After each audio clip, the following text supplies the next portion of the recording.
Olá, bem-vindos a mais um programa A Arte da Guerra, como sempre com o embaixador Francisco Seixas da Costa, a quem começo por perguntar, como primeiro tema do programa de hoje, como é que viu a tremenda confusão, diria eu, que durante a semana inteira aconteceu em volta das presidenciais italianas, para finalmente, e penso que são os dois fatores mais importantes. Finalmente, por um lado, os italianos, ou os 1009 italianos que elegeram o Presidente da República, não conseguiram eleger Mário Draghi e elegeram alguém que pretendia estar de saída. Como é que viu esta alucinante semana em Itália? António, devo dizer que com alguma preocupação eh, pelos efeitos que este debate, que acabou por resultar na recondução do presidente, que já lá estava há 7 anos e que relutantemente aceitou continuar, por uma questão quase de patriotismo, tendo em atenção a conflitualidade que se tinha criado para a Claro. gestação do seu sucessor. E para o poder não cair na rua, como se costuma dizer, em locais mais difíceis. É verdade. E Mattarella, o que é que acabou por, tal como já tinha acontecido no passado com o Napolitano, decidiu continuar, apesar da sua idade e apesar da circunstância de ter dito muito claramente que não estava disponível para fazer um outro mandato, e a lógica destes mandatos longos é de que não sejam renováveis. A ideia, não há nada na lei que diga que não, mas há um espírito que está subjacente à Constituição e à prática dessa Constituição, mas já foi, como digo, uma vez violado também por pressão pública no tocante a Giorgio Napolitano, e agora Mattarella foi obrigado a fazer isto. Mas o mais grave de tudo isto, e é a preocupação que está subjacente a isto, é que houve durante umas semanas a ideia de que Mário Draghi, o atual primeiro-ministro, o antigo presidente do Banco Central Europeu, figura que tinha sido escolhida por um esmagador, largo e até, eu diria, quase estranho consenso naquilo que é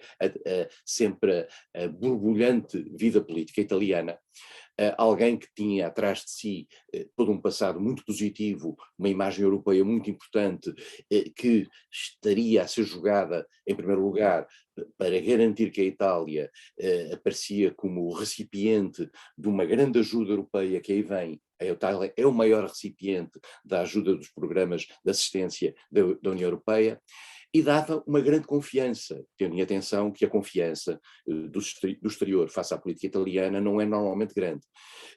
Mas Draghi dava essa confiança. E deu. E não só isso, e deu uma imagem da Europa, deu uma imagem da Itália na Europa bastante positiva.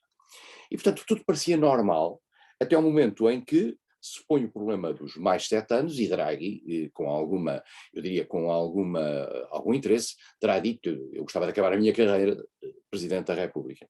E é então nesse momento que se dá conta que aquilo que é a esmagadora coligação, quase consensual, que levou o Draghi ao Quirinal, de repente se esboroa, Esborou. e mais do que isso, e entra numa conflitualidade imensa, que acabou por minar, curiosamente, para um resultado que é igual a zero, isto é, a recondução do presidente, acabou por minar todo digamos, o ambiente de bem-estar e de diálogo que havia dentro da coligação. No meio E, disto portanto, tudo. coloca o próprio executivo em perigo, ou seja, Mário Draghi pode ser afastado do lugar da presidência, já foi afastado do lugar da presidência, mas pode também deixar de ter interesse em continuar como primeiro-ministro. Porque agora põe-se o problema de saber se as condições, digamos, de diálogo que Claro. existiam, que permitiam que Draghi ali estivesse, se mantêm depois de uma semana ou 15 dias de intrigalhada completa, muito à italiana, vamos ser claros, muito naquilo que Claro. é a tradição da política italiana. No meio disto tudo, há um episódio, eu diria, entre o triste e o burlesco, que foi a tentativa de Silvio Berlusconi de se apresentar à presidência. Silvio Berlusconi gostaria de ter acabado a sua carreira em Presidente da República de Itália. Resta saber se a Itália merecia isso ou não, de qualquer maneira o No assunto. final destes 15 dias, aparentemente merecia mesmo isso, não é verdade? Não sei, eu devo dizer que acho que há uma sabedoria quase sempre resulta das discussões na política interna italiana e, no fundo, há uma grande sabedoria. Mas a sabedoria também passa pela circunstância da Itália ter sido dirigida por pessoas como Silvio Berlusconi, que é uma figura um pouco estranha e é uma figura que, digamos, não marcou pela imagem aquilo que é, digamos, o prestígio da Itália no plano internacional, para fazer um understatement.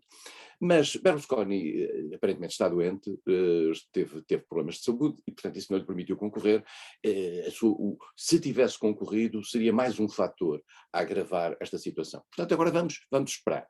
Vamos esperar para saber se as águas amansaram e se Mário Draghi consegue digamos, garantir ou recuperar aquilo que era a estabilidade no debate interno que lhe estava subjacente.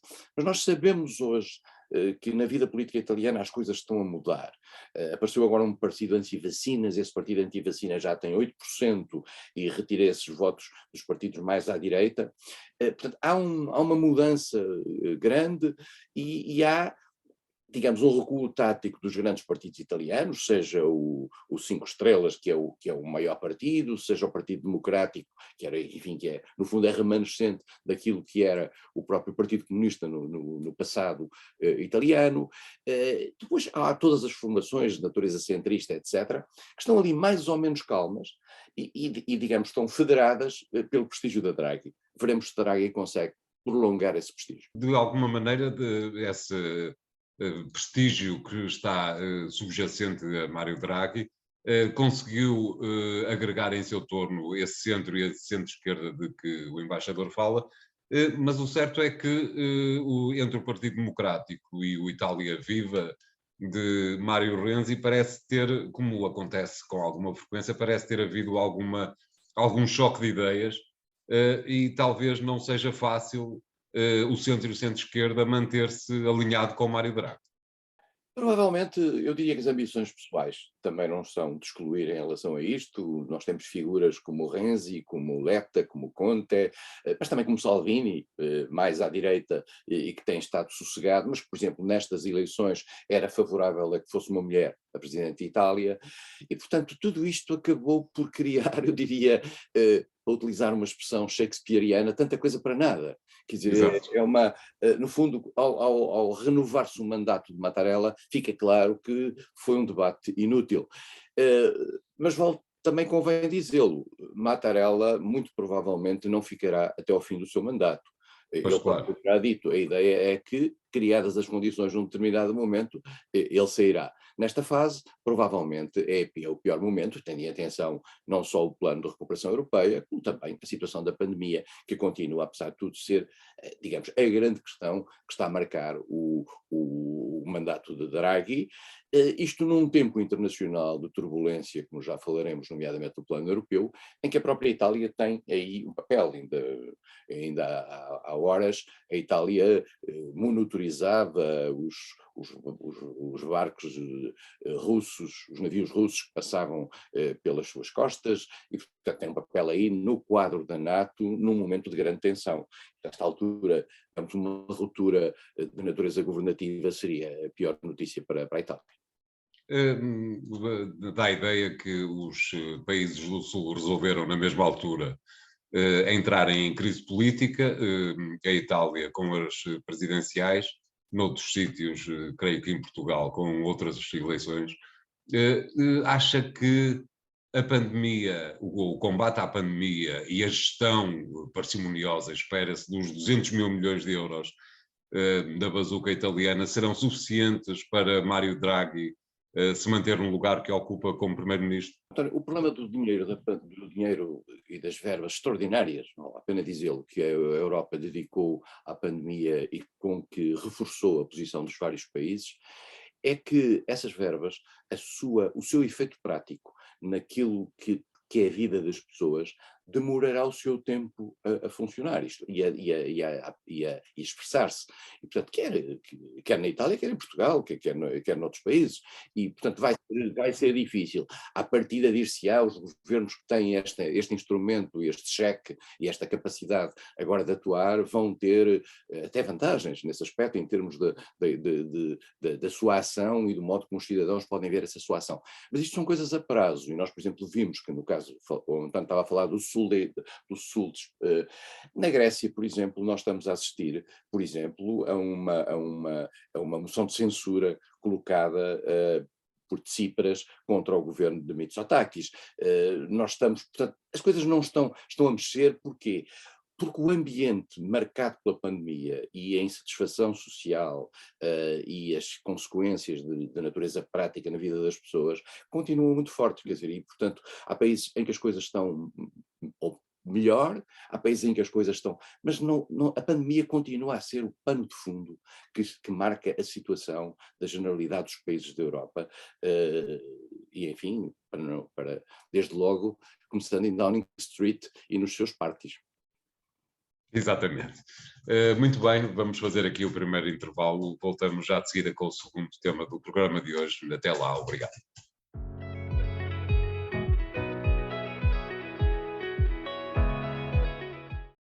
Olá, bem-vindos à segunda parte da Arte da Guerra de hoje, para voltarmos à Ucrânia e àquilo que, mais uma vez, durante a semana marcou o dia-a-dia da Europa, também da Europa. Aparentemente a Rússia terá conseguido baixar um pouco o nível de tensão com os europeus, uma vez que afirmou que está interessada em manter o diálogo com a Rússia, com os Estados Unidos e com a NATO, desde logo. Como é que observou mais esta semana de tensão entre os dois lados desta evidente barricada? A semana não foi fácil, mas eu acho que trouxe, apesar de tudo, alguns sinais positivos.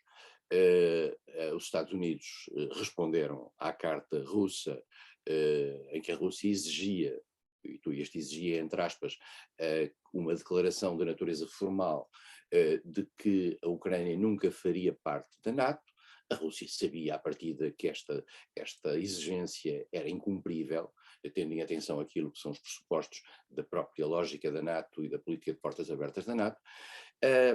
Só que os Estados Unidos, nessa carta, que nós não conhecemos, e que deram conhecimento aos parceiros da NATO, terão dado outras garantias de segurança à Rússia. E há aqui esta questão das garantias de segurança, é uma expressão que anda nestes dias muito para cá e para lá, e que se tem ouvido muito da parte de Moscovo e do governo russo. A Rússia não está só preocupada, julgo que dissemos isso no último programa, apenas com a Ucrânia. A Ucrânia é um sintoma daquilo que é o avanço ocidental que a Rússia teme e de que a Rússia se queixa.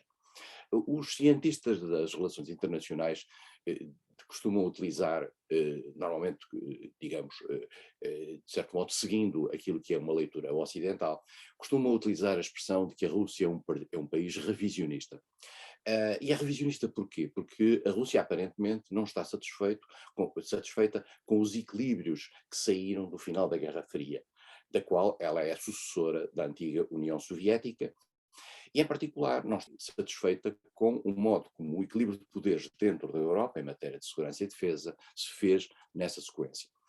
E por isso está a reagir, e está em particular a reagir a um avanço, eu diria quase diacrónico, que é a circunstância do Ocidente estar a procurar cada vez mais ter mais adeptos na periferia da Rússia. Já os tem encostados praticamente à fronteira russa, e agora estaria no caso da Ucrânia, onde em 2014 houve uma ruptura aproveitada pela Rússia para tomar conta da Crimeia, aproveitada pelo Ocidente para tomar conta do governo em Kiev e para criar um governo em Kiev, e depois a Rússia criou o seu enclave do lado de lá, com os russófonos e russófilos que estão do lado do leste.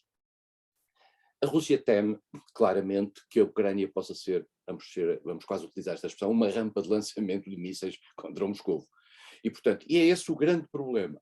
Porque, entretanto, com a suspensão dos vários tratados internacionais sobre a movimentação das forças convencionais na Europa, as coisas estão desregradas. E toda aquela regra que havia ao tempo da Guerra Fria, isso acabou.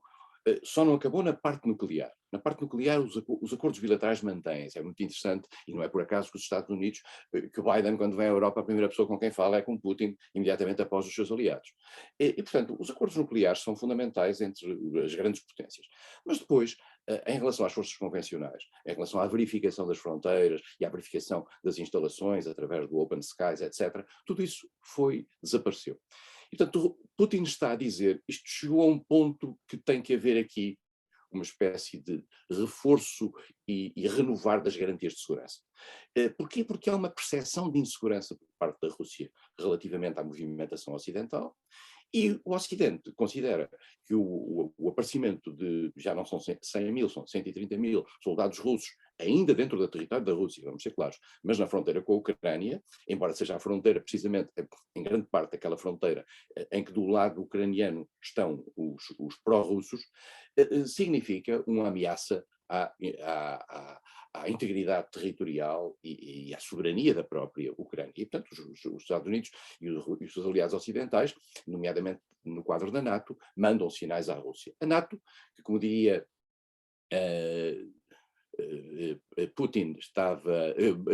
Trump estava obsoleta, ou como diria Macron, estava em morte cerebral, recuperou agora, pela voz, digamos, forte e grossa do seu secretário-geral Stoltenberg, uma atitude de unidade. Isto não é mau, eu acho que para a NATO é bom que ela tenha um purpose, e em particular que o purpose se coloque naquele que é o seu estádio normal, que é a sua área normal, que é a área norte-atlântica, e não necessariamente comece a ter ideias fora do out of area, fora da sua própria área. A grande questão está em saber onde é que isto se soma. Há aqui dois tempos que estão neste momento em jogo. Em primeiro lugar, há o renovar do diálogo do chamado processo da Normandia, que é o processo que em 2014 permitiu o cessar-fogo na Rússia, entre a Rússia e a Ucrânia, e em particular o cessar-fogo dentro da guerra civil, digamos, que se tinha criado na Ucrânia, e que inclui a França, a Alemanha, a Rússia e a Ucrânia, e há um acordo chamado Acordo de Minsk que regulava esse cessar-fogo. Esse acordo nunca foi cumprido e a ideia era que a Ucrânia fizesse uma reforma constitucional que permitisse a autonomia das regiões a leste, que são russófonas, e que ao mesmo tempo essas regiões permitissem que as forças de Kiev fizessem a fronteira com a Rússia. Nada disso foi possível porque ninguém fez nenhum dos movimentos foi feito. Curiosamente, o Acordo de Minsk tem uma coisa extraordinária, que prova a vitória da Rússia neste contexto, é que não fala da Crimeia. Não há uma palavra sobre a Crimeia no Acordo de Minsk. Bom, mas este Acordo de Minsk, houve uma reunião em Paris a nível de altos funcionários, vai haver outra em Berlim, o que já significa um ganho de tempo. Entretanto, realizou-se uma outra reunião de natureza bilateral com os Estados Unidos, antes disso, e agora houve esta troca de cartas e há um tempo para a resposta. Portanto, estamos a ganhar algum tempo. Houve, entretanto, uma reunião do Conselho de Segurança das Nações Unidas, onde a Rússia foi naturalmente, digamos, bombardeada de palavras, tendo apenas o apoio da China, e convém também ter a noção que a China, nesta matéria, tem estado sempre ao lado da Rússia. Veremos agora, depois da ida do Sr. Orbán a Moscovo, depois de uma eventual ida do Sr. Macron a Moscovo, de que se fala, e é preciso perceber que Macron é o presidente da União Europeia em exercício, o que pode também criar algum mal-estar ao Sr. Josep Borrell, que é o alto comissário para a política externa e de segurança dentro da União, e que está um pouco em competição com o presidente em exercício. Mas nós não devemos deixar de pensar que em 2008, quando foi da crise da Geórgia, quem negociou o fim da crise da Geórgia foi o presidente em exercício da União Europeia e que se chamava nada mais nada menos que Nicolas Sarkozy, presidente da França. Estávamos em 2008, já depois do Tratado de Lisboa, em 2007, que redefinia o processo, digamos, de decisão dentro da União, embora ele não estivesse ratificado a nível de todos os Estados-membros. E, portanto, estamos aqui, a França não vai, até porque o Macron tem eleições em abril, maio, não vai deixar de querer o seu protagonismo nesta relação com a Rússia, e quem sabe se Macron não poderá acabar por ser, digamos, uma escape route para garantir uma qualquer acomodação. Há um mal-estar na Europa com esta movimentação de Macron. Há países que não gostam, mas o mal-estar na Europa também existe noutros setores. Nós sabemos que há um mal-estar, por exemplo, na Alemanha, relativamente às atitudes alemãs de não deixar ir material de guerra para a Ucrânia, não deixar passar aviões com material de guerra para a Ucrânia, não deixar que o seu material de guerra que está noutros países possa reforçar a Ucrânia. Portanto, dentro do próprio governo alemão, novo governo alemão, também há tensões e que se repercutem nas relações da Alemanha dentro da Europa. Portanto, estamos aqui num processo complexo, acho que ganhamos algum tempo. Isso não é mau. Talvez se os Estados Unidos e a Rússia tivessem usado os correios portugueses ganhassem ainda mais tempo, mas pergunto-lhe que parece-lhe aceitável e confortável, principalmente confortável para a Europa, o facto de a Alemanha e a França terem acordado no quadro, obviamente, dos acordos da Normandia, mas também porque nas semanas anteriores todos os poderes europeus estavam absolutamente fora de qualquer tipo de negociações com a Rússia, que, e muito bem, ia diretamente à fonte do problema, digamos, a Washington. O facto de a Alemanha e França terem acordado não lhe parece, apesar de tudo, e apesar das reticências de que falou de alguns países, um bom sinal para a própria Europa? Sim, sim, é uma forma, em primeiro lugar, é a noção de que a Europa percebe que uma situação que se passa no seu espaço geopolítico tem a necessidade de garantir que as instituições europeias sejam presentes. E o processo da Normandia é um processo que está vivo. Podendo estar em morte cerebral dos últimos anos, está vivo e não deixa de ter a sua existência. E é preciso também, com o processo da Normandia, há uma grande vantagem, que é perguntar aos ucranianos, dos dois lados, do lado de Donbass e aos ucranianos do lado de Kiev, se estão ou não ainda a sério no processo. E esse ponto é importante, porque se não estão, tudo aquilo que é o esforço no sentido de um redesenhar em termos institucionais, de um equilíbrio que permita a paz futura na Ucrânia, não tem qualquer sentido. E por isso o papel da Europa também é menor. Agora, este é que é o ponto importante, e o António referiu isso, esta é a única maneira que a Europa tem de entrar.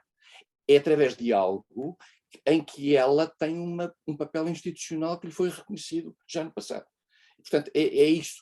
E isto também disfarça, vamos ser claros, disfarça um bocadinho a circunstância dos Estados Unidos terem passado por cima de tudo e aparecido a negociar com a Rússia sobre uma questão que é puramente europeia. Muito bem, obrigado. Vamos fazer aqui o segundo intervalo. Voltamos já de seguida com o terceiro tema de hoje. Até lá.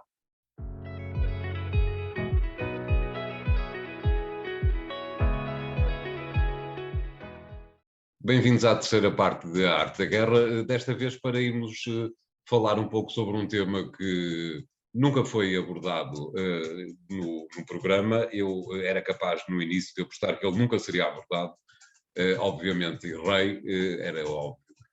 Vamos falar de desporto, mais propriamente dos Jogos Olímpicos de Inverno organizados por Pequim. Os Jogos Olímpicos, os de inverno e os de verão, creio que talvez mais os de verão, que são mais concorridos, servem sempre de barómetro à paz mundial, digamos assim, através, nomeadamente, dos países que recusam ir a determinados outros países organizadores. É uma questão que está sempre em cima da mesa de 4 em 4 anos. Os Jogos de Inverno de Pequim estão, neste caso, a ser um barómetro que permite evidenciar que a paz no mundo não é propriamente a coisa mais sustentada que existe, não é verdade, embaixador? Os Jogos Olímpicos, em princípio, eram uma mensagem de paz, quando foram reativados. Exatamente. Anos depois de terem sido suspensos, foram reativados por Pierre de Coubertin no século XIX. A ideia era criar um espaço de paz. Começaram sempre a ter alguns problemas. O mais evidente foi em 1936 os Jogos Olímpicos de Berlim, e nós verificámos as 4 medalhas de ouro de Jess Owens, não foram, digamos, muito bem aceitos por Adolf Hitler. Mas depois, mais tarde, tivemos outros Jogos Olímpicos polémicos, estou-me a recordar 68, no México, quando nós vimos o Black Power nos pódios, e uma espécie de utilização da visibilidade mediática, e esse era um tempo de visibilidade mediática muito forte para os Jogos Olímpicos, como passagem de mensagens políticas. Depois tivemos em 1980... Dois atletas que, por acaso, nunca na vida conseguiram um emprego decente nos Estados Unidos quando regressaram ao país de origem, não é? É verdade, e foram muito criticados, e mais do que isso, depois criou-se uma regra, creio que é a regra 50 do Comitê Olímpico Internacional, no sentido de não serem passíveis de expressão público, gestos de natureza política no pódio, quer dizer, há uma regra qualquer que funciona assim. Em 1980 nós tivemos já, quando da invasão da União Soviética do Afeganistão, tivemos os Jogos Olímpicos de Moscou boicotados, nomeadamente pelos Estados Unidos, era o tempo de Jimmy Carter, etc. E os Jogos Olímpicos foram sempre, de certa maneira, um barómetro, porque eles próprios também eram. António, lembrar-se-á daquele tempo em que havia uma espécie de pique entre os países comunistas e os países ocidentais, e em que os países comunistas, que aparentemente eram alguns deles um insucesso sob o ponto de vista económico, e eram um fantástico sucesso sob o ponto de vista desportivo. Quer dizer, nós víamos economias fracas no plano internacional a quererem mostrar atletas de grande qualidade, e todos os países de leste tinham um orgulho relativamente a isso. E, portanto, os Jogos Olímpicos foram um pouco isto. Estes Jogos Olímpicos na China têm a ver com esta questão complexa, que é: a China vive com um problema, que provavelmente não considera ser problema, interno, que é: o mundo faz uma leitura, digamos, ligeiramente diversa do modo como a China funciona sob o ponto de vista dos direitos humanos, dos direitos democráticos, e do tratamento, por exemplo, das minorias, e a China acha que não, acha que é a sua maneira de ser, e que não tem que obedecer a qualquer tipo de critérios que não sejam os seus. E, portanto, está, eu diria, preocupada que a visibilidade que estes Jogos Olímpicos têm possa dar origem a que haja manifestações, e, portanto, já foi dando sinais de que não está disponível para que em espaços públicos os atletas façam comentários menos convenientes, e nós percebemos o que é que isto é, menos convenientes. Mas é evidente que o mundo ocidental vai utilizar, digamos, os Jogos Olímpicos, e tenta utilizá-los, em particular não enviando delegações oficiais, enviando os atletas, enfim, para não perderem a oportunidade para competir, mas não mandando delegações oficiais, para dar sinal do mal-estar relativamente, por exemplo, à questão de Hong Kong, ao modo como a China o modo como os uigures são tratados em Xinjiang, o modo como as questões se passam no Tibete, se calhar aquilo que é a atitude chinesa ou potencialmente chinesa relativamente a Taiwan, enfim, todo este ambiente novo que há à volta da China,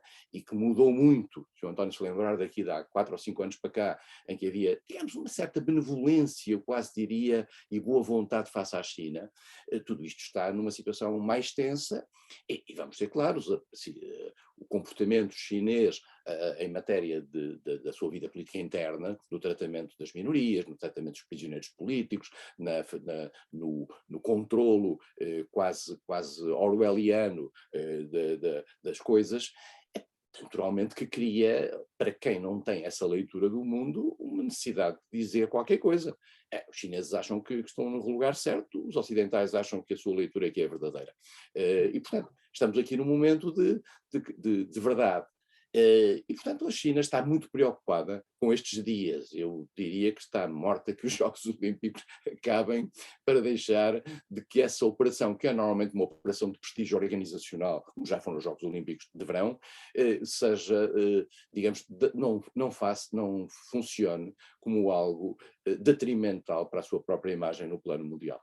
Talvez os chineses pudessem estender um pouco essa lei de que fala, relativamente aos pódios, e alargar a lei aos pódios e aos 400 hectares à volta dos pódios, para não ter problema. Mas coloco-lhe ainda assim a questão.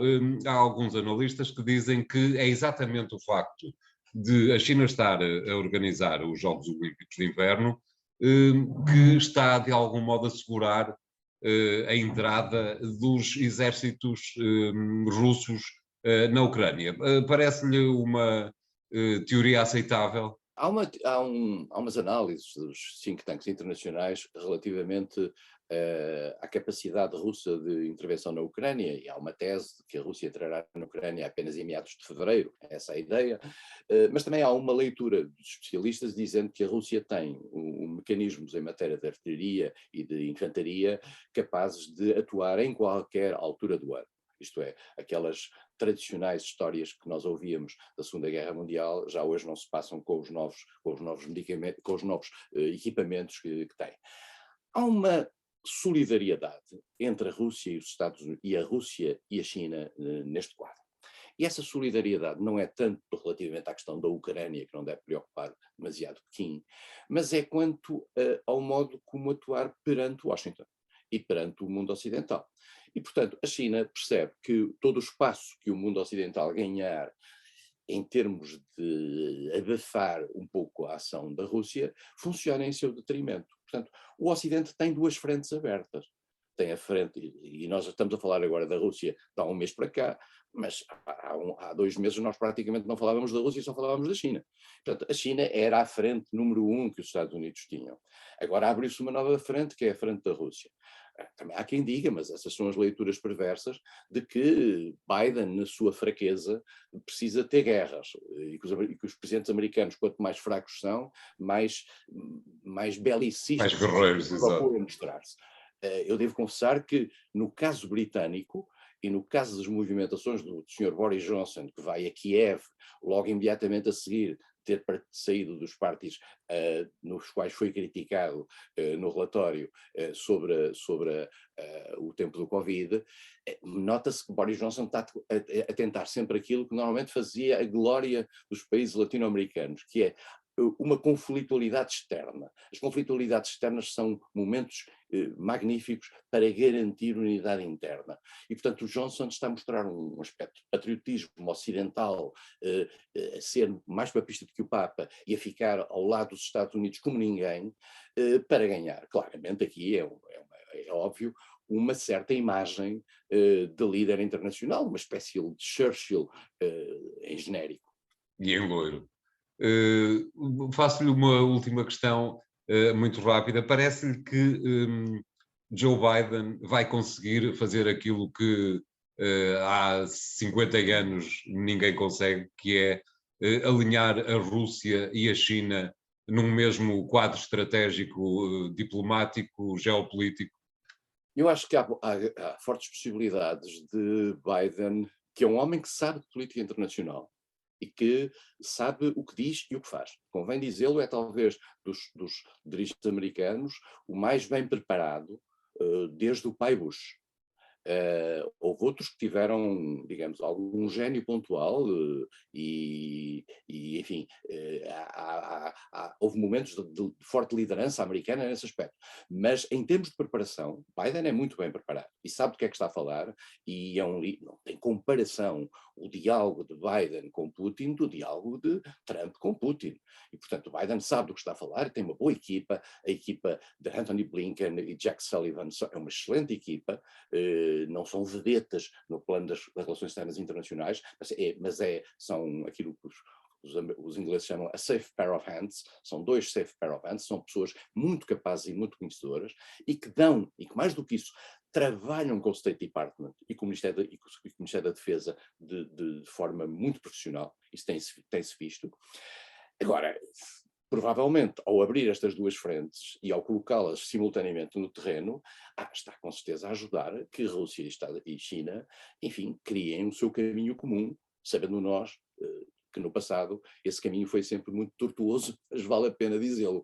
Quem deu a força à China para a autonomização internacional, precisamente também para puxar o tapete